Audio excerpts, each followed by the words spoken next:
जो कि आपके लिए काम आएगा। मैंने अभी तक जो बातें बताई वो सारी बातें अपने सीधे अनुभव है, अब उनको समराइज में करता हूँ। तो मैंने यहाँ लिख रखा है, सबसे पहली बात कि आपका दो किस्म का अप्रोच हो सकता है। मैं कहता हूँ कि कुछ लोग प्रॉब्लम ओरिएंटेड होते हैं, कुछ लोग सोल्यूशन ओरिएंटेड होते हैं। अगर मैं अपने आप को कहूँ तो मैं हमेशा सोल्यूशन ओरिएंटेड पर्सन रहा, सोल्यूशन ओरिएंटेड ऑफिसर। कितना भी बड़ा प्रॉब्लम हो, I have always found, I have always tried to find a solution. अगर आप प्रॉब्लम की तरफ देखोगे तो then you are on the mode of justification, खाली जस्टिफाई करते रहोगे, ऐसे नहीं होता, ये नहीं होता, वो नहीं होता। मैंने अब प्रधानमंत्री जी ने कभी कहा कि क्या हम लोग दुनिया की बेस्ट टेक्नोलॉजी को ला सकते हैं, तो मैं कह सकता था सर नहीं पॉसिबल है, ये नहीं है, वो नहीं है, ऐसे 100 किस्म का।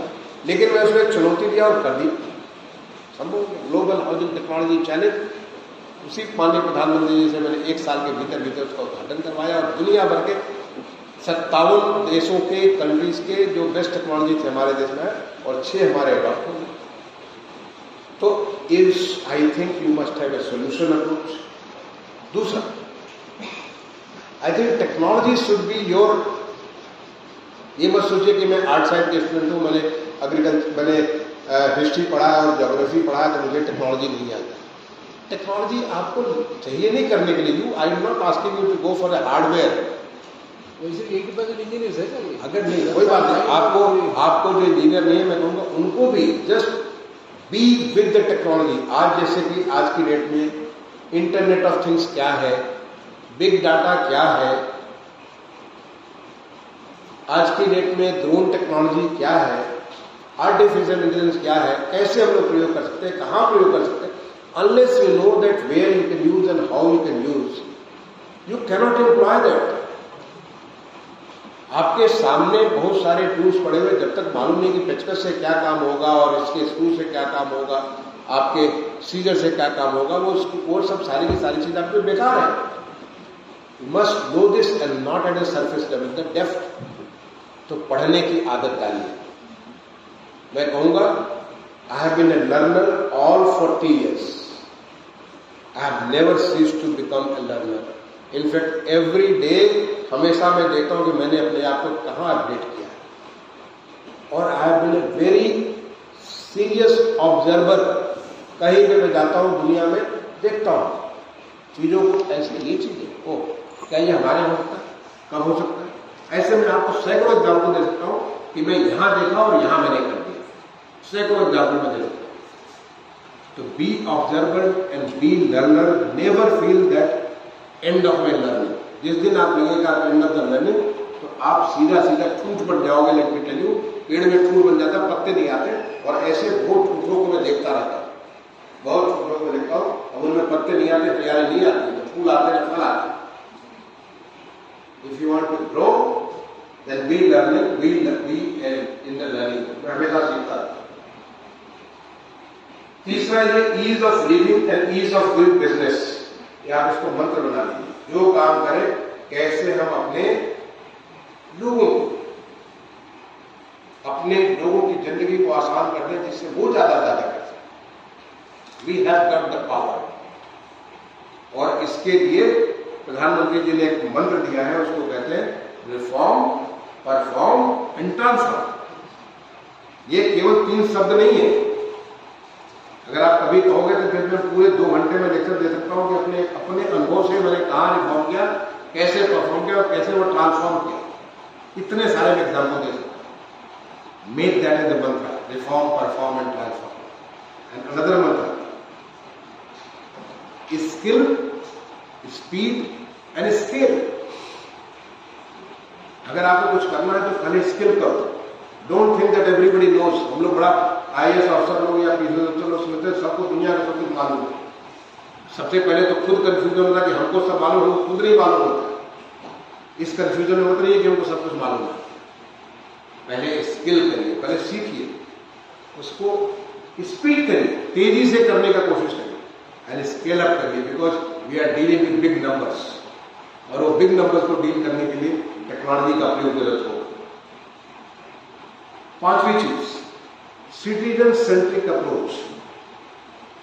Whatever you are doing, think of the citizens. अपने सिटीजन को सोचो कि how that is going to impact the life of the citizens. जब तक सिटीजन को नहीं सोचोगे, आपकी चीज में जान नहीं आएगी। आप स्ट्रक्चर बना सकते हो, उसमें प्राण तब दे पाओगे जब आप सोचोगे सिटीजन को और अपने आप को वहां ले जाकर के सोचोगे। अगर मैं वहां पे होता, अगर आप एग्रीकल्चर में हो, सोचोगे किसान, अगर किसान की जिंदगी में क्या परिवर्तन ला सकते हैं। Citizen centric approach. Integrity is the, I think your strength is integrity. अगर आपकी हाईएस्ट लेवल की इंटीग्रिटी है, आपके ऊपर कोई क्वेश्चन नहीं उठा सकता है, आप समझ लो कोई आपको कुछ नहीं बिगाड़ सकता। You may suffer for the time being, I have suffered many times, but मेरा कोई नुकसान नहीं हो सकता, क्योंकि everybody knows I follow the highest level of integrity. किसी से मुझे डर नहीं लगता। क्यों डरूंगा? मैंने क्या गलत काम किया? मैं जो कर रहा हूं वो कानून के भीतर, कानून के लिए, देश के लिए काम कर रहा हूं, प्रदेश के लिए काम कर रहा हूं। But when my integrity is compromised, I will be afraid of many people. और बहुत लोगों को शक होता है कि हमारी इंटीग्रिटी कॉम्प्रोमाइज है, किसी को पता नहीं है। सबको पता होता है। We live in the ivory tower, when you are living at the top, everybody is watching you, everybody is watching you. This is the common place. सबके जुबान पे बात होगी कि देखो ये साहब कैसे हैं, वो सब जानते हैं। तो your integrity is the most important. और आपके समय में हम लोग जब नौकरी में आए थे, हमारी तनख्वाह कितनी थी जानते हो? 1700-1800 रुपये हमारी। हमको मजदूरी एक घंटे में 1200 रुपये मिलता था। और जब हम लोग, जब बनारस में मैं जब ट्रेनिंग के लिए पहुंचा, तो मुझे कुछ ऐसे कुछ हज़ार रुपये मुझे मिल गए। वो जो 500-600 रुपये बचा हुआ था, उसको जोड़ के 12 महीने का मिल गया। तो बड़ी खुशी हुई, चलो 6000 रुपये मिल गए। इतना खुशी हुआ, जैसे लगा कि मुझे आसमान मिल गया। ये तो 6 पे कमीशन के बाद हमारी तनख्वाहें बढ़ी, और अब तो बहुत अच्छी तनख्वाहें मिली। किस बात के लिए इंटीग्रिटी को कॉम्प्रोमाइज करें? I think you need to take care of your health. You should keep a good health. और ये मैंने हमेशा से नियम बनाया अपने लाइफ में। For the last 40 years, morning के 2 घंटे में किसी को नहीं देता। No phone calls, no work, केवल टाइम टू सेल्फ। चाहे वो मैं योग करता हूँ, चाहे मैं प्राणायाम करता हूँ, चाहे मैं मेडिटेट करता हूँ, चाहे मैं वॉक करता हूँ। किसी जमाने में मैं टेनिस खेलता था, बैडमिंटन खेलता था, दौड़ता था, बहुत सारी चीजें करता था। ये सब करता हूँ केवल सेल्फ के ऊपर, क्योंकि to be fit is essential for me to deliver the best. Unless you keep a good health, you cannot नॉट डिलीवर। तो आप पहले से जो भी आप करें, नियम बना लें। मैं पहले खेलता था, बाद में दौड़ना चालू किया, फिर बाद अब मैं वॉक करता हूँ। लेकिन मेरा योगा प्राणायाम, और आपको देखिए सोशल मीडिया पे मैंने अपने सारे योगा वगैरह मैंने डाला, आप देखिए कैसे मैं करता हूँ।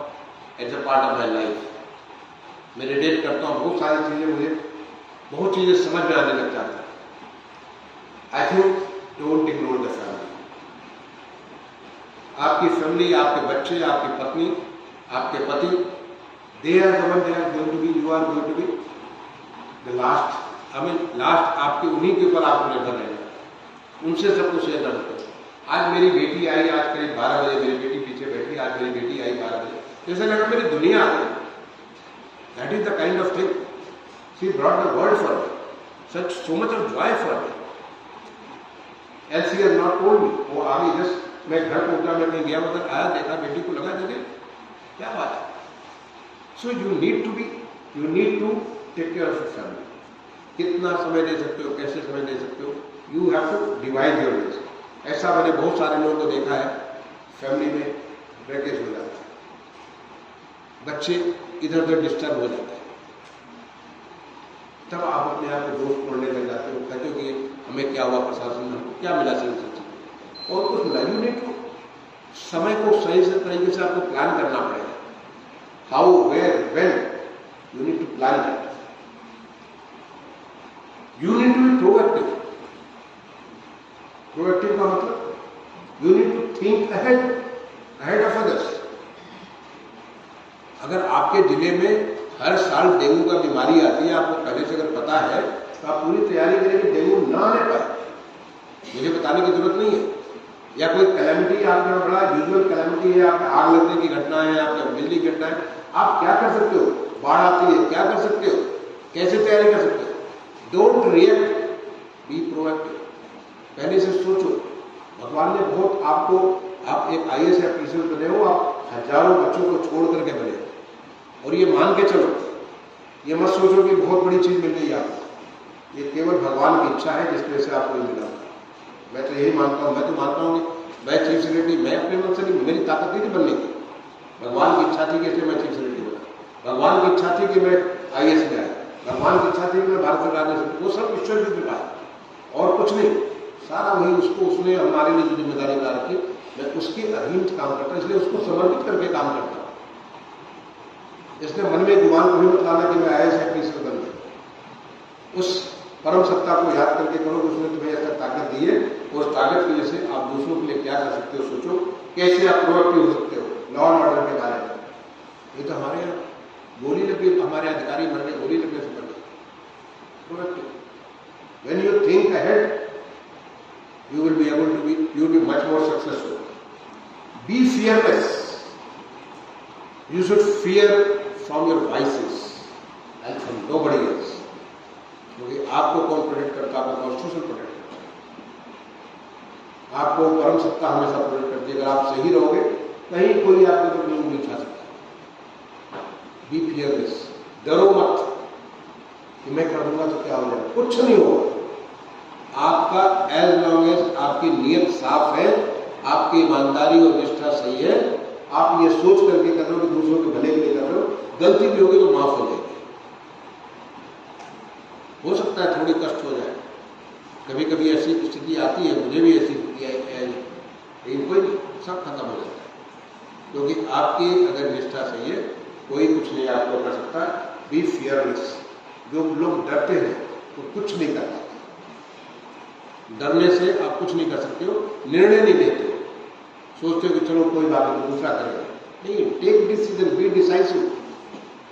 अनलेस यू टेक, भगवान ने आपको ताकत दी, आपको भगवान ने आपको मौका दिया कि आप डिसीजन लो, take those decisions, don't be afraid of anything. विकसित भारत, ये सोच के मान के चलो, हमारा देश विकसित बनेगा, हमारा देश आत्मनिर्भर बनेगा। और मुझे पूरा विश्वास है, आप लोग तो सर्विस में वो भी आए हो, जब भारत विकसित बनेगा तो आप सर्विस भी दोगे। अपने आप को पूछना कि हमने इस विकसित भारत को बनने में क्या मदद की, मैंने क्या योगदान दिया। अगर योगदान दिया है तो गर्व महसूस करो, नहीं दिया तो शर्म महसूस करो।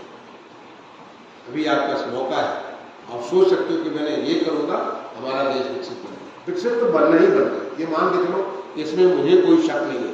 जो माननीय प्रधानमंत्री ने संकल्प लिया, मैंने देखा उनका हर संकल्प सिद्ध होता है। कोई उनका संकल्प, मैंने बड़े बड़े चीजें लगा कि कैसे संभव होगा। जब उन्होंने स्वच्छ भारत मिशन के संकल्प लिया, जब 15 अगस्त 2014 को उन्होंने लाल किले के प्राचीर से बोला, तमाम लोग कहने चालू किए कि कैसे देश बनेगा। आज देश देखता देखता साफ है, इसी देश के लोगों ने। तो विकसित भारत का जो संकल्प माननीय प्रधानमंत्री का, वो होना ही होगा, उसमें कोई शक नहीं। आप सोचो कि आप उसको करने में क्या कर सकते हो, और कितना कर सकते हो, किस तरीके से कर सकते हो। मैं समझता हूँ वो सोचने की जरूरत है। आज पर्यावरण एक बहुत बड़ा चैलेंज होकर के निकला है, तो आपको जो पर्यावरण के प्रति कितनी ज्यादा संजीदगी आपकी है, how much you are focused toward the green development. जो एक लाइफ की बात करते हैं,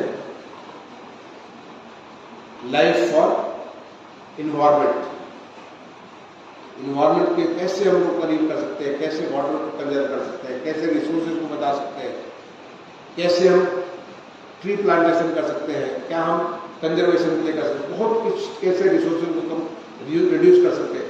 आपको हमेशा सोचना चाहिए ग्रीन डेवलपमेंट, एनर्जी का कंजम्पशन कैसे कम कर सकते हैं, that should be the focus. And the last thing which I would like to say that Panchpran. आप में से कितने लोगों जो पंचप्रण याद रखते हैं, हाथ खड़ा करो। पंचप्रण के बारे में किसको इसको याद है? किसी को याद नहीं? पंचप्रण की बात जो है, माननीय प्रधानमंत्री जी ने 15 अगस्त 2022 को जब उन्होंने कहा था कि आज देश के अमृत काल की प्रथम बेला है, यानी Amrit Kaal, the golden period of Indian history starting from 75th year of Indian independence going up to the 100th year of Indian independence, 15 अगस्त 2022 से लेकर 15 अगस्त 1747 के लिए। तो अमृत काल की प्रथम बेला है, पहला सूरज आज हुआ है। मैं भी वहां पे सुन रहा था उन्हें, उस में उन्होंने पंच प्रण की बात की, और पंच प्रण का पहला प्रण है विकसित भारत। भारत डेवलप बनेगा, विकसित भारत होगा, आत्मनिर्भर भारत होगा। दूसरा प्रण है गुलामी की मानसिकता से दूर होना। जो गुलामी की ऐसी तमाम सारी चीजें, आज देखो देश से इतनी सारी चीजें मिली, अभी भी बहुत सारी चीजें हैं, कैसे हम गुलामी की मानसिकता से गुलामी की निशानियों को मिटा देंगे, जिससे हमारे दिमाग हमारा खुल जाएगा। क्योंकि हम तो ऋषियों के देश, संतों के देश, ऐसे देश हैं जिसके बारे में देवी देवता भी आने के लिए तरसते थे। ऐसे देश हैं जब आज से 8000 साल पहले ऐसी चीजें लिखी जाती थी जिसके बारे में आज लोग नहीं सोच सकते हैं। उस विज्ञान के जो बारे में, उस गणित के बारे में, उस ज्योमेट्री के बारे में ऐसी चीजें हमारी लिखी गई, ऐसे शास्त्रों में लिखी गई जो आज भी लोग नहीं समझ सकते। वो चीजें लिखी गई आज से 8000 साल पहले, 6000 साल पहले, 4000 साल पहले। अब उन लोगों के, ऐसे संतों के हम संतान हैं, तो कैसे हम जो गुलामी की मानसिकता में रह सकते हैं, गुलामी की मानसिकता से बाहर। तीसरा उनका जो प्रण है, वो प्रण है अपनी धरोहर, अपनी विरासत पे गर्व करना, to feel pride on our own culture, heritage. ऐसा बहुत कुछ चीजें हैं, हमारा आर्ट है, कल्चर है, हेरिटेज है, हमारी लाइफ है, जिस पे हमें गर्व करना चाहिए, शर्म नहीं करके गर्व करना चाहिए। जब गर्व करेंगे तो उसको प्रिजर्व करेंगे। चौथा चीज है इंक्लूसिव डेवलपमेंट, हर एक को, let all the women participate, let all class of society participate, let there be unity. हम लोग एक सारे लोग मिलकर के देश को आगे बढ़ाएं। यही चौथा प्रण है। तो पांचवा प्रण क्या है? हर नागरिक अपने कर्तव्यों का पालन करें। Everybody has role to play, you play your role in the best possible. अभी हमारी क्रिकेट की टीम ने रोल प्ले किया, देखो कि वर्ल्ड कप ले किया। When we play the game and play the game well, fantastic catch लिया सूर्य कुमार यादव जी ने, फैंटास्टिक कैच लिया, the game was turned and we won the match. वही कैच हम लोगों को लेना है जिससे कि हम अपने कंट्री को विनर बना दें, and we can make it. In the civil services we have huge opportunity. मैंने आपको जो अपना बैकग्राउंड दिया इसलिए दिया कि ताकि I mean, not that we are going to create the same path. You can have any path, but one thing should be common. ये जो बड़े बातें कही, अगर उसको आप अपने पाथ में रखोगे तो ये मान के चलो कि you will feel pride. I have contributed this much, which has led to Viksit Bharat. I wish you all the very best. Thank you.